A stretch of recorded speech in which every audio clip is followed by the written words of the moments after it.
Welcome to a comparison review. It's 11C. I'm the Whiskey Anorak, sat in my bedroom, ready to compare these three whiskies right here.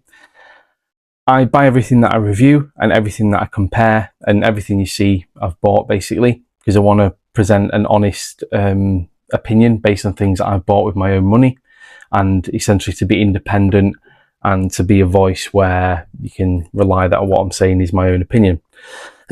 So I'm going to be comparing the subject of 11A, which is this 11-year-old Clynelish from the Thompson Bros, which I said about it that I wouldn't buy the same bottle again, nor could I, because it sold out very quickly, but I would buy similar bottlings from the Thompson Bros and from other independent bottlers who bottle Clynelish as well. One of them being the Woodrows, which won the public vote, so thank you very much for voting. This particular one I'll just hold up for you there. It's a 10-year-old, also a refill hogshead. You might notice it's a bit of a darker colour, but I have a bit of a suspicion about why that may be. Might not be right, but I'll go into that in a bit more detail afterwards.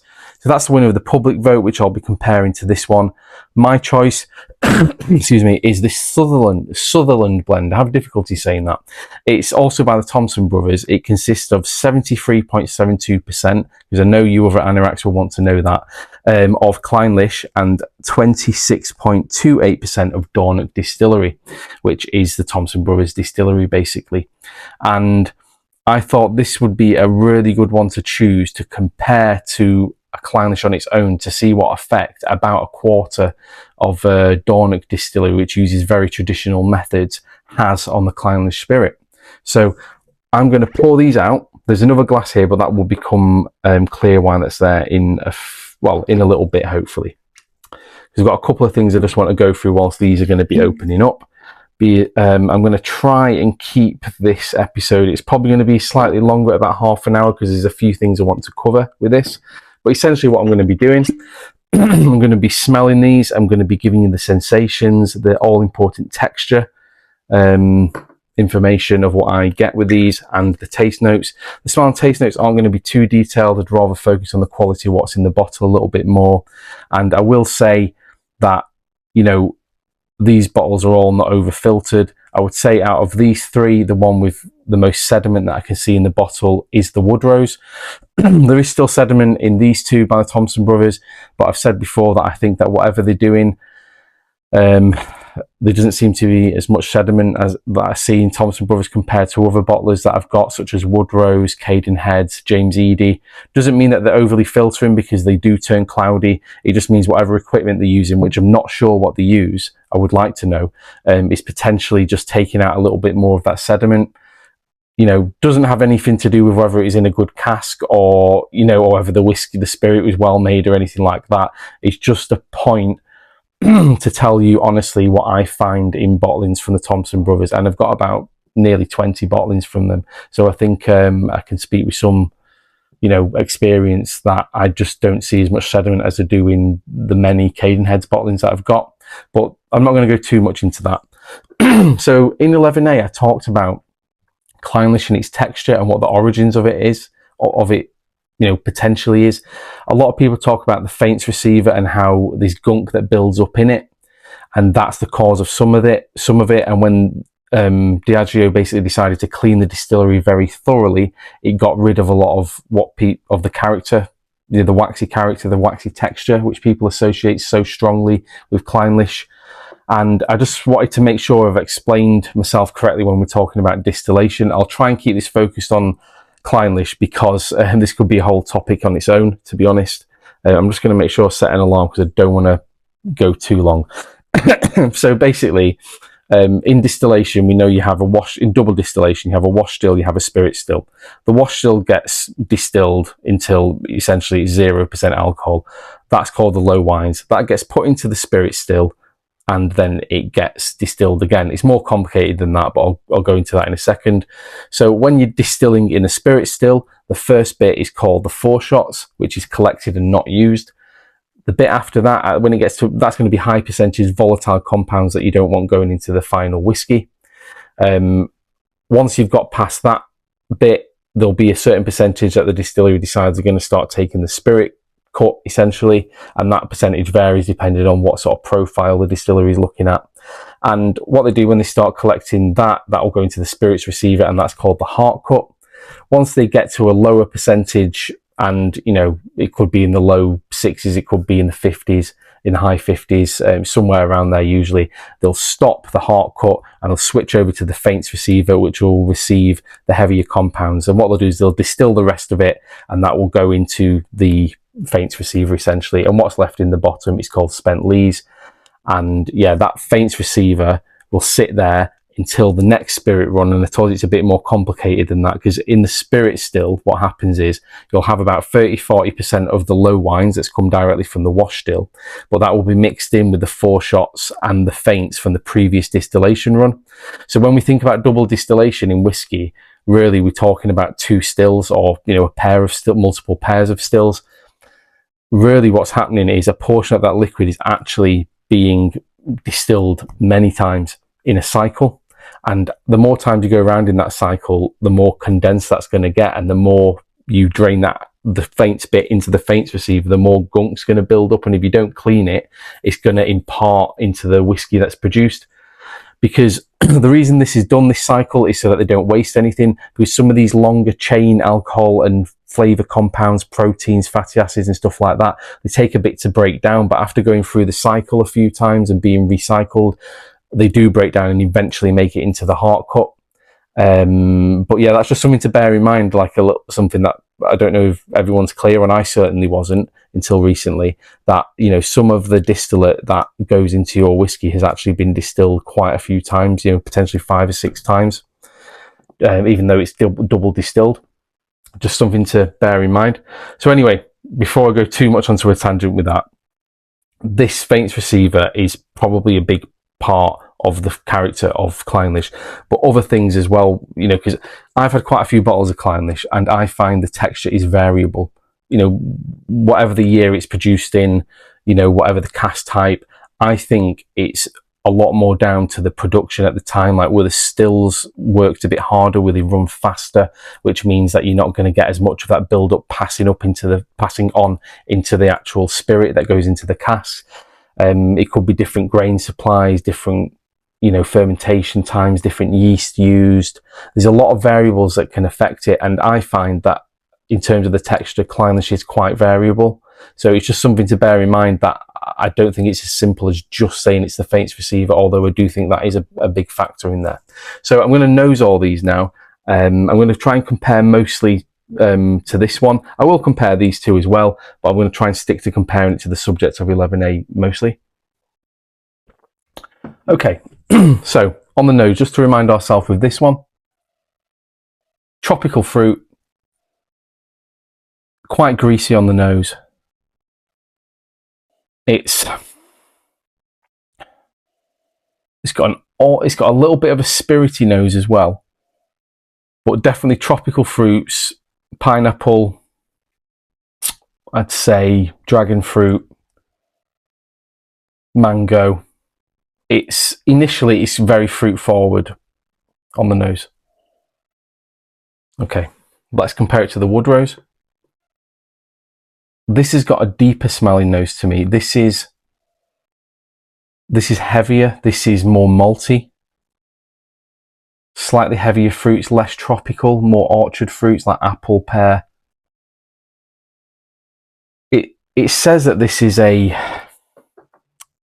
refill hogshead, which you have to assume, if you're given no information, that this was a bourbon barrel that was broken down, and bourbon barrels are 200 litres. It was broken down, shipped to the UK, shipped to Scotland, made into a hogshead at a cooperage, and then filled with Clynelish spirit. That's what we have to assume. We're not given any other information, but that is commonly what happens. Now, you might notice something.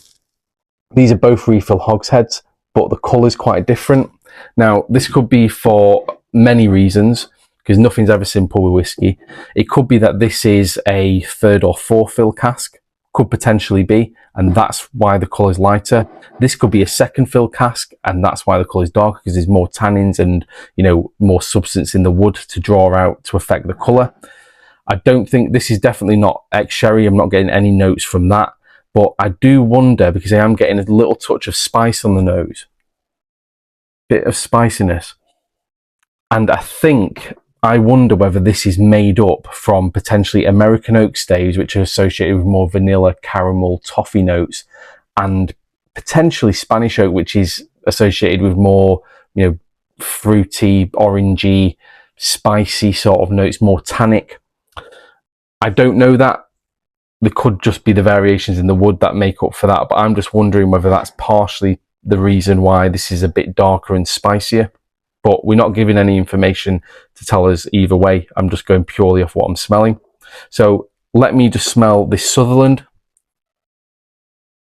A lot more oily and greasy on the nose. It's less tropical than this Clynelish 11. It's got a slightly yeasty note to it. Straight off the bat, it's got a bit of that lactic note to it, which I know doesn't come out with this until you add water. It's more similar to this Clynelish than to the Woodrows, but let me just directly compare to check that. And this, I should say as well, the Clynelish component in this Sutherland, this is a 2025 one that was bottled in 2026, early 26. The Clynelish is from refill hogsheads as well, so probably similar to this. It's about 9 or 10 years old, but the youngest component is the Dornoch, which is about 5 or 6 years old, and that was from bourbon octaves. It doesn't specify, but I do know that Dornoch tend to use smaller casks, so I would say that the bourbon octaves are from Dornoch. Yeah, you can definitely tell it's the same distillery, predominantly. This is like a heavier version of Clynelish, like oilier Clynelish, I would say. Not as fruity. Just seems a bit more sort of savoury, less sweet on the nose, I would say. So let's go into sensations for all of them, and then I will do texture, and then I'll do taste. So let's have a little sip of this and talk about the sensations.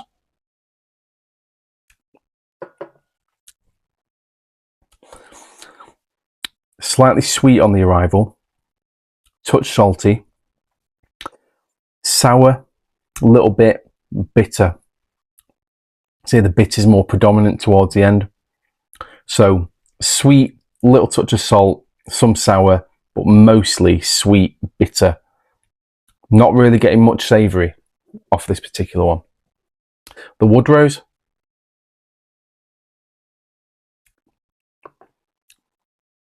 less sweet. I'd say almost a touch of savoury. Salt. Slightly more intense sour. Tailing off to bitter. Quite different from this. Definitely produced at a different time. When was this distilled? Does it say? Put into wood on the 26th of the 4th, 2016. This one is from 26th of the 3rd, 2014. So this is 2 years before. Yeah, this is definitely quite different. It's less, feels heavier as a result of it having that savoury touch rather than less sweetness. The Sutherland, let's give the sensations for this.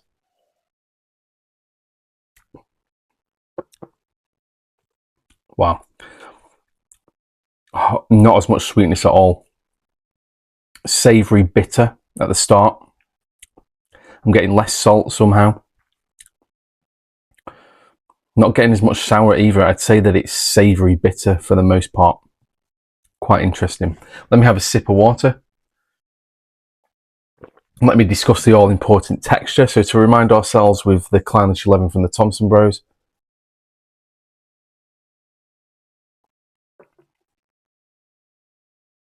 Yeah, quite thick, waxy, coats the mouth. It's a little bit of heat, but it's not at the front of the tongue, it's towards the middle. So that tells me that this is probably a third fill cask, as far as I'm aware. Third or fourth fill. It's a little bit more, it's quite spirit driven, I would say this is.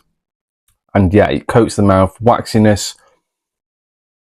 and thickness in the mouth. Yeah, it's quite recognisably Clynelish, I would say. Let's try the Woodrows in terms of texture.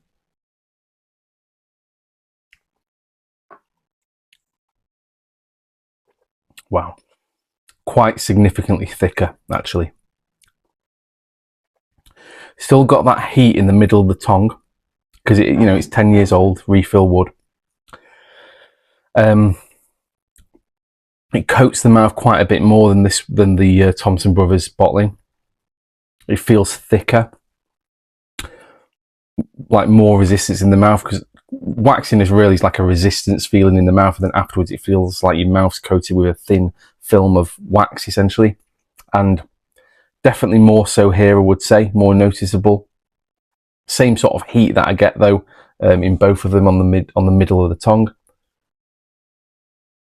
If it was really young, you'd be getting that right at the front of the tongue, and you'd sense it as a bit more of a off-putting sensation in my experience, whereas when it's in the middle and particularly at the back, it's not as intense. So that tells me that it's quite spirit forward, but there's been some pretty good cask involvement here.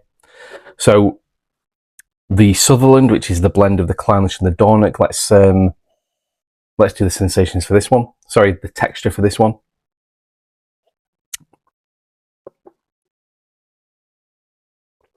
Wow, it's a lot more grippy. It's got that resistance, but it's even more than these two. I'd say that it's like waxiness mixed with oiliness as well. It's that heat is still there a little bit in the middle, but it's not as intense. It's perhaps because it's been matured, partially matured in bourbon octave, so it's had more maturation because there's been more surface area of the liquid to the cask. But out of all three of them, I'd say that the texture is probably thickest here, but this is sort of more of a mix between waxy and oily. It's not traditionally Clynelish. This is the waxiest one out of the three. This one is still quite waxy, but just in direct comparison to the Woodrows, you can tell the difference. So I should do taste as well, and then I will add water and I'll explain what this glass is for as well. So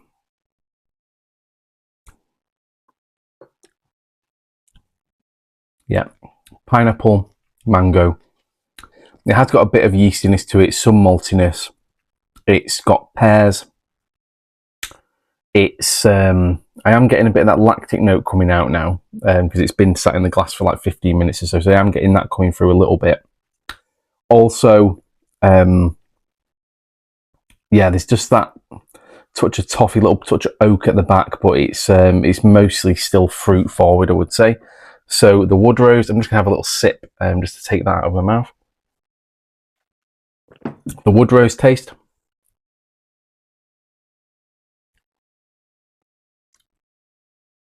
Well, it's, I'd say apple, like stewed apple. There's a distinct maltiness, slight touch of yeastiness. There's some honey, definitely. Caramel, touch of spiciness to it as well. It's quite different. It definitely feels a bit heavier than the Thompson Brothers one. It's bottled at 54%, so I have to bear that in mind that we are getting a higher concentration of alcohol here. And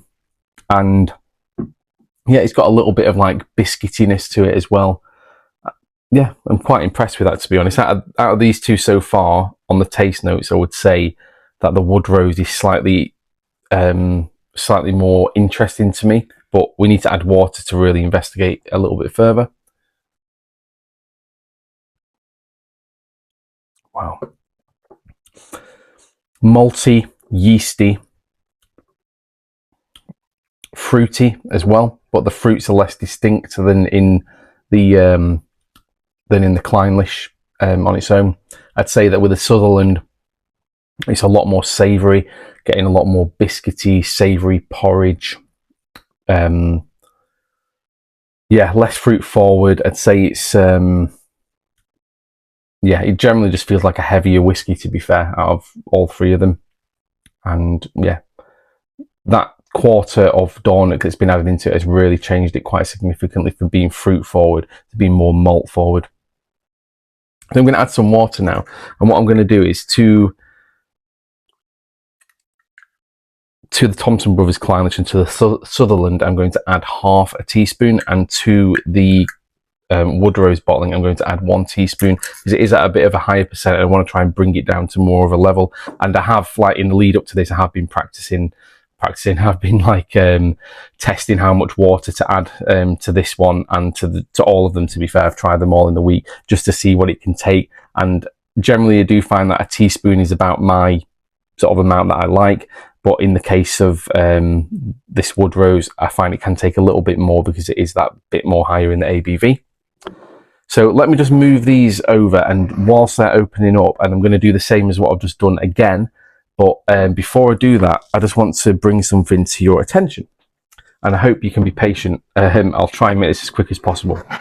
These 2 bottles here.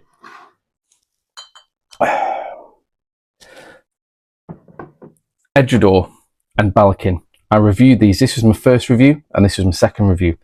I discussed in the Part B episode that I did about bottle fill that when whiskies get down to a certain level, particularly if they're peated or if they're old, they can lose some of the potency. So a good idea is to decant them into another smaller bottle if you want to keep it the same, or you can put some gas inside it. Another thing, and this is going to be another episode that I'll do at some point in the future, another thing that you can do is blend your own whiskies. Now, I've got an Edinburgh here, and this was my second review. This is the SCAA bottling, which is matured in Oloroso, ex-Oloroso cask, bottled at 46%. But the thing is, I looked at my collection the other day and I thought, well, I've got nearly the same Edinburgh but at cask strength, which is from Oloroso cask, bottled at 60%. So I thought, this isn't really giving me anything new. It's just a slightly more diluted version of another bottle that I've already got, even though I do like this bottle. I thought what I'm going to do is I'm going to blend these 2 together. It's still going to be a single malt, but it's going to be a blending of a predominantly bourbon cask whiskey with a non-peated, Oloroso cask, because I think there's some percentage of sherry in here, but it's not very much. It's mostly bourbon. So I thought this might be quite an interesting thing to do and to feature in a future episode. So what I'm going to do is I'm going to pour them together, but I'm going to pour this into that. But something that I would recommend you do to help comparisons, if you've got any bottles like this, is to first decant a little bit of the whiskey into a small bottle. And I got these from samples that I was given when I bought whiskey from a shop. Obviously, I don't review samples on this channel, but sometimes when you buy from certain online shops, they're kind and they give you little free samples, which are always interesting to try. I think one of these was a Clynelish, actually, and one was a Aaron. Didn't impress me enough to buy a bottle, but the main thing is that it gave me 2 little bottles that I can do stuff like this with. So I've just realised that this might go wrong and I might pour whiskey everywhere, so bear with me because this is a big opening compared to that. So I'm doing this so that later on, after I've mixed them, I can directly compare in a few weeks, hopefully, and it'll feature in one of my Part Bs probably. So let me just try and pour this into here if I can without spilling it. Wow, this was really not well planned, was it? But okay. That's about enough, I think. I spilled a few drops, not too much. So I'm going to put that to one side. I'll label it up later with a little Sharpie pen, and I'll keep that as a little sample to be able to compare. So let me just put that there. Yeah, I really should have done this off camera before, shouldn't I? But, I'm just going to roll with it. I don't do editing. So I'm just going to pour this in. Pour a little bit more of this one in because there's more in the bottle. So that went a bit better. I didn't spill any of that, so that's good. In fact, I'm going to have another go at this. Let's see if I can do it without spilling anything again, because I do want to fill it up, because who knows when I'll actually get around to doing this comparison. So let me just top that one up all the way. That's better. Okay, that's topped up. So I'll label those up with the date that I did it and what whiskies are in there afterwards. And essentially what I'm going to do now is I'm just going to, out of curiosity, pour. This is what the glass is for. I'm going to pour. I know that this glass takes 180 ml when it's full. So I'm just going to pour this into here. So that's about half full, probably just over half full. So I'm going to say that that's about 100 ml of Balkan. I'm going to write this on the label. I'm going to pour this 100 ml of Balkan into here, which, you know, this is obviously for my own consumption, so I'm not going to be too accurate with the measurements, but I would say that's probably about 400-ish mil in there. So I'm going to add 100 mil to 100 mil of Balakin 10 to about 400 mil of this Edinburgh 12. There we go. And I'm just going to write on the back that it's 100 mil Balakin, 100 Balakin 10 to 400 Edinburgh. And I know which Edinburgh it is because it's in here. And I'll put the date, which as I'm recording this is, I think it's the 20th, is it? 21st of the 5th, 26. There we go. So this is something I recommend you do yourself. Just check which cork is which. That is the smoky cork. So you don't want to swap corks and smokify this one. So this is something I recommend you do if you can. This has now solved 2 issues. So this bottle level is now a lot fuller than it was before. I've created a whiskey which no one else has had in this particular mix, I'm guessing. Edinburgh did do a mix themselves, which was a blend of Edinburgh and Balakin, and they bottled it. I never tried it, but it was, you know, reviewed quite highly. I've just done the same, and I'm hoping that if I leave this for a few weeks to marry together, I can feature it in an episode where I talk more in detail about blending your own whiskey and, you know, ways that I've gone about it and different things that you can do. Because once you buy the bottle, it's up to you what you do with it. And, you know, if this would have been like, you know, I've had Balakin 10 many times, so, you know, I can just buy another bottle eventually for it. So it's not like it's a one-off bottle that I want to finish it all. I'm more than happy to sort of see how it performs when I've created a blend. The same for the Edinburgh. It's not like it's a bad bottle, but it's not anything that's, you know, different from what I've already got, like the cash strength version. So I think that this will be an interesting experiment, and it'll feature in a future review. So thanks for bearing with me with that. So I'll just slide these around a little bit and try and avoid the wet patch of whiskey that's now on my desk, which has made it smell beautifully lovely. So let's go back into this. The nose for the Clynelish, with the addition of water, and I must say that the versimetry is very thick in here. I've talked before about Thompson Bros, how I think that they filter a little bit more than some other bottlers or distilleries, but it's not excessive. It turns cloudy. It's usually got good versimetry. It's just that I noticed the sediment in the bottle is a little bit less than, say, Cadenhead's or Woodrow's bottlings. Doesn't mean that the casks are any better or anything that necessarily, or worse. It's just a comment that an observation that I've made through my experience of having like 20-ish bottles of Thompson Brothers and quite a few bottles of Cadenhead's, about 10, 12 or so. And when I look in the bottles of the Cadenhead's, for example, I notice there's a lot of sediment in there. And then when I look at the Thompson Brothers bottles, I see less sediment. It's just something to note. I don't know what equipment they're using. I wish they'd be transparent about it so that we did know. But yeah, I've just got to be honest and just tell you these sort of things, that I do notice less sediment in here. But I do notice the whiskies do turn cloudy when you add water, and there's good versimetry. So I'm not going to go into that any further, but I have to be honest. So yeah, it's got more of that lactic note coming out now. Less sweet on the nose, slightly less tropical. It's got that sort of farmyardy sort of, yeah, like a slightly stale lactic note is the best way to describe it. Let's compare it to the Woodrows. Wow, it's coming out in here as well, but in a sort of different way. I'd say that there's the fruit note here, like the stewed apple that I noticed before water, is actually more intense, and I'd say there's more of a oaky sort of custard note that I'm getting out of that as well. Touch of yeastiness, the maltiness is still there, but that lactic sort of creaminess is coming out quite powerfully now. I'd say the nose on this is a bit more dynamic, it's a bit more varied. Both interesting, but out of the two so far, I would say that I prefer the nose on the Woodrow slightly, just because it just feels like it's a little bit deeper. So let's smell the Sutherland and compare that to the Clynelish.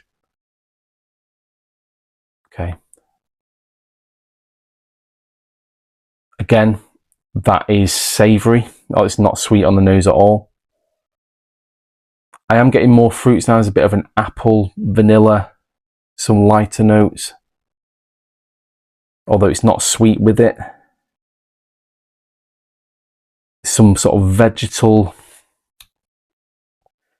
almost earthy mezcal style note to it as well I'm getting now. Very different from the other two. Recognisably Clynelish because it is predominantly Clynelish, but that Dornoch has really left its mark on it. Yeah, quite interesting. Let me just compare these two.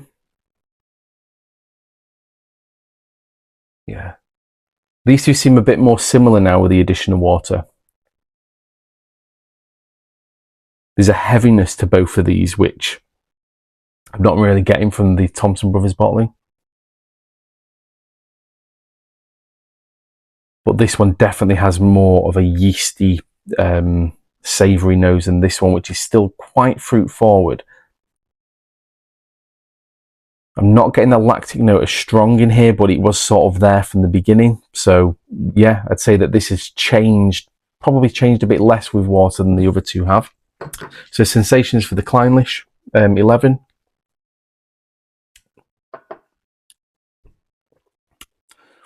Slightly less sweet.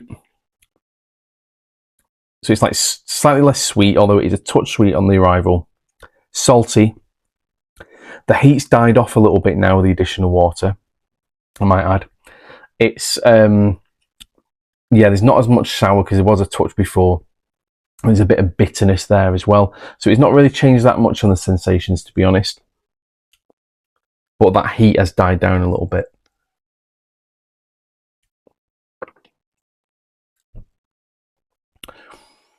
Yeah, very similar to before as well. Savoury slightly, maybe a bit more savoury. Salt, yes. Not much sour, and the bitterness. So yeah, I'd say that's pretty consistent with what it was like before the addition of water, even though I have added a bit more water, about twice as much to the Woodrows. Sensations for the Sutherland, can't say it.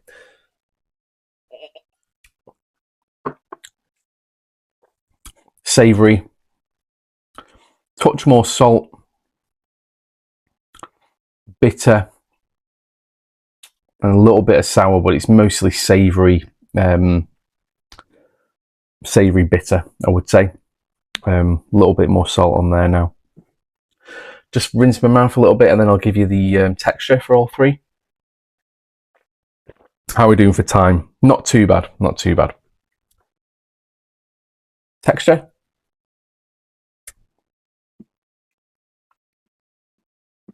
Yeah, the waxiness is still there. The heat has died down. It's more towards the back a little bit now. Mouth coating. And very interesting, to be honest. It's, yeah, it's definitely a lighter version of Clynelish, I would say, compared to the Woodrows.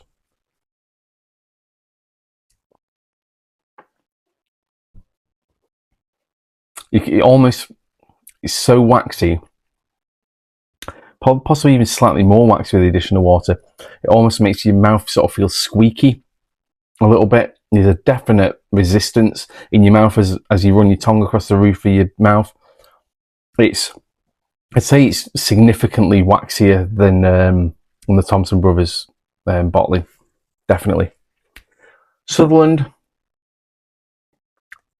That's the thing with having waxy whiskies, you have to sort of clean your mouth a bit more because it does really coat it quite well.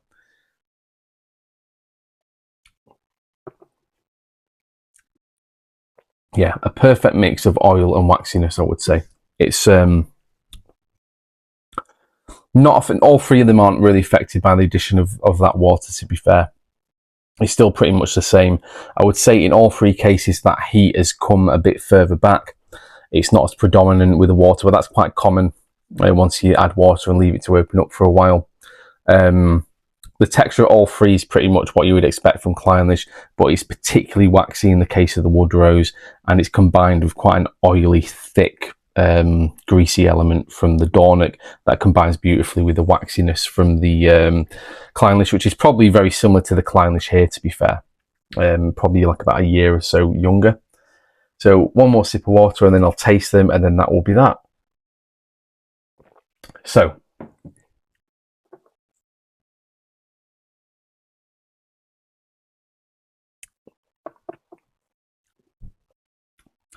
those tropical fruits have died right down now. They're still there, but I'm getting a bit more citrus now.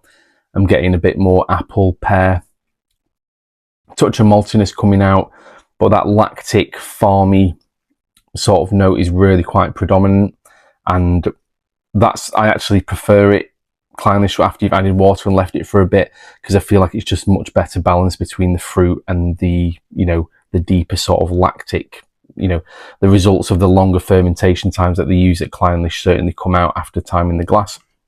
The Woodrows,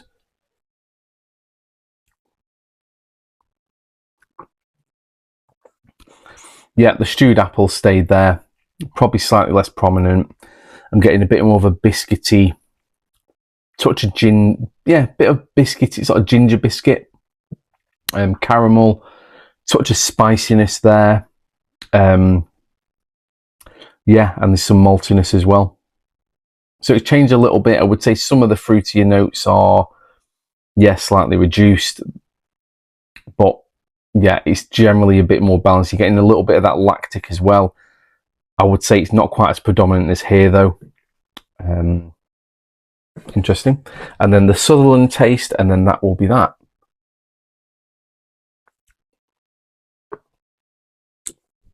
I'm getting that yeast, that yeasty, malty note. There's oakiness there.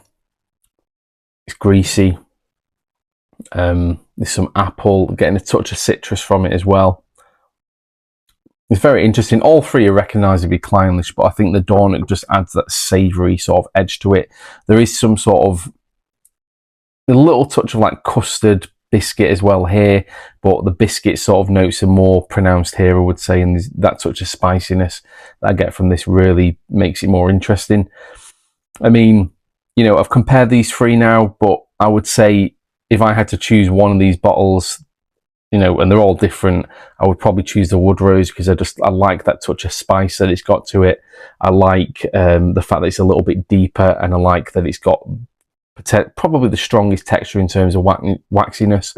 So yeah, but all three of them are pretty good bottles, to be fair. I enjoyed all of them, and yeah, that's going to be pretty much it in terms of the comparison.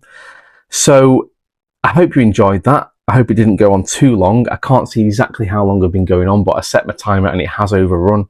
So yeah, thank you for being patient. And of course, I did do that little mix with the Edinburgh as well, and this will feature in a future episode in the part B. I think the next time I review Edinburgh or Balakin, the part B will be me comparing this to the little samples and talking about generally how you can do your own like blends and stuff. That probably won't be for like quite a few reviews time, because I'll let this blend for like a month or two probably first.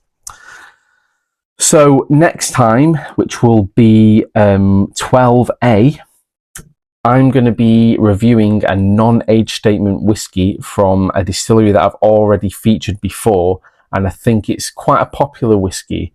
And yeah, that's all I'm going to say about that for now. So if you tune in next time, you will see that one. So thank you very much for watching. I hope the comparison was useful and the little side bits that I talked about. I know sometimes I talk a little bit, but I'm just trying to convey my knowledge. And because I don't really prepare that much apart from drinking the whiskey and stuff in advance, sometimes I just go off on tangents. So thank you for bearing with me. So thank you for watching my little channel. Goodbye for now.